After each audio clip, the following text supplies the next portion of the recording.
সাতক্ষীরা জেলায় বাড়ি আমার, খুলনা আমার বিভাগ। আমার জেলায় সৌন্দর্য ভরা, দেখলে হবে অবাক। আমার জেলায় আয়তন ভাই ৩৮৫৮ বর্গ কিলোমিটার। পর্যটকের মুখেই শুনি সাতক্ষীরা জেলা বেটার।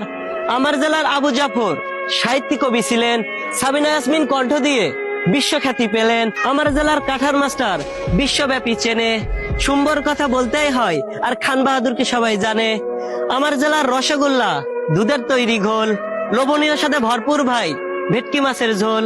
সামনগর থানায় আইসো বন্ধু, মান্দার বাড়িয়া যাব, গল্পে গল্পে সাতক্ষীরা জেলার সকল খাবার খাবো। হাজার বছরের পুরানো জিনিস আমার জেলায় পাবে, সুন্দরবনে বাঘের দেখা হরিণের দেখা যাবে। আমার এলাকায় ভুল হলে ভাই আমাকে করবেন ক্ষমা, আপনাদের জন্য রাখছি মনে ভালোবাসা জমা। সাতক্ষীরা জেলায় আইসো বন্ধু, দেখবা তালপুকুরের মেলা, বুঝবা তখন সাতক্ষীরা জেলা রূপ বৈচিত্র্যের সেরা।